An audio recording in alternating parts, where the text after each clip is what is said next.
Hello అండి. అందరికీ నమస్తే. Welcome to Lakshmi's kitchen. నేను మీ లక్ష్మి. గోంగూర పప్పు వండినప్పుడు పప్పు చాలా మంది ఉడకట్లేదు అని అంటూ ఉంటారండి. ఇలా ఒకసారి ట్రై చేసి చూడండి. పప్పు చాలా టేస్టీగా ఉంటుంది. అలాగే పప్పు కూడా ఈజీగా ప్రిపేర్ చేసుకోవచ్చండి. గోంగూర పప్పు కోసం 2 కప్పుల కందిపప్పు తీసుకున్నాను. 2 సార్లు కడిగి 4 కప్పులు నీళ్లు పోసుకొని ఒక గంట పాటు నానబెట్టుకోవాలండి.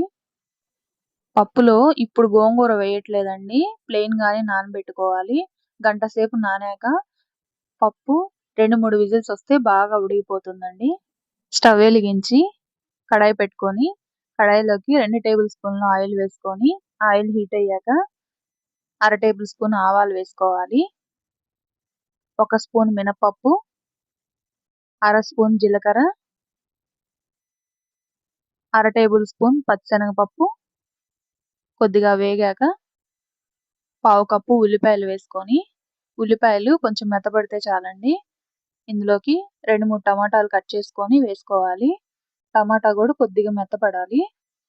2 కట్ చేసి పెట్టుకున్న పచ్చిమిర్చి వేసుకొని తాలింపంతా వేగాక 2, 3 రెమ్మల కరివేపాకు వేసి ఒకసారి కలిపేసుకొని, ఇప్పుడు గోంగూర ఎర్ర గోంగూర అంటారు కదండి, కాడలు ఎర్రగా ఉంటాయి. ఆ గోంగూర తీసుకున్నాను నేను. 2 కప్పుల కందిపప్పుకి 2 కట్టలు గోంగూర తీసుకున్నానండి నేను. ఈ గోంగూర 2, 3 నిమిషాల్లో ఉడికిపోతుంది. ఇప్పుడు ముందుగా ఉడికించి పెట్టుకున్న పప్పుని మెత్తగా మెదుపుకొని పక్కనుంచుకోవాలి. గోంగూర బాగా ఉడికిందండి.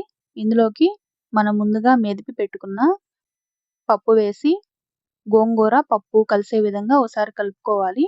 గోంగూర కందిపప్పులో వేసి ఉడికిస్తే పప్పు బాగా ఉడకదు కదండి.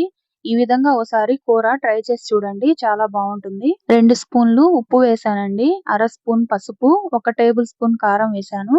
పచ్చిమిర్చి వేసాం కదా, కారం చూసుకొని వేసుకోవాలి. 2 నిమిషాలు పప్పు ఉడికాక ఇందులోకి 1 టేబుల్ స్పూన్ చింతపండు రసం వేసానండి.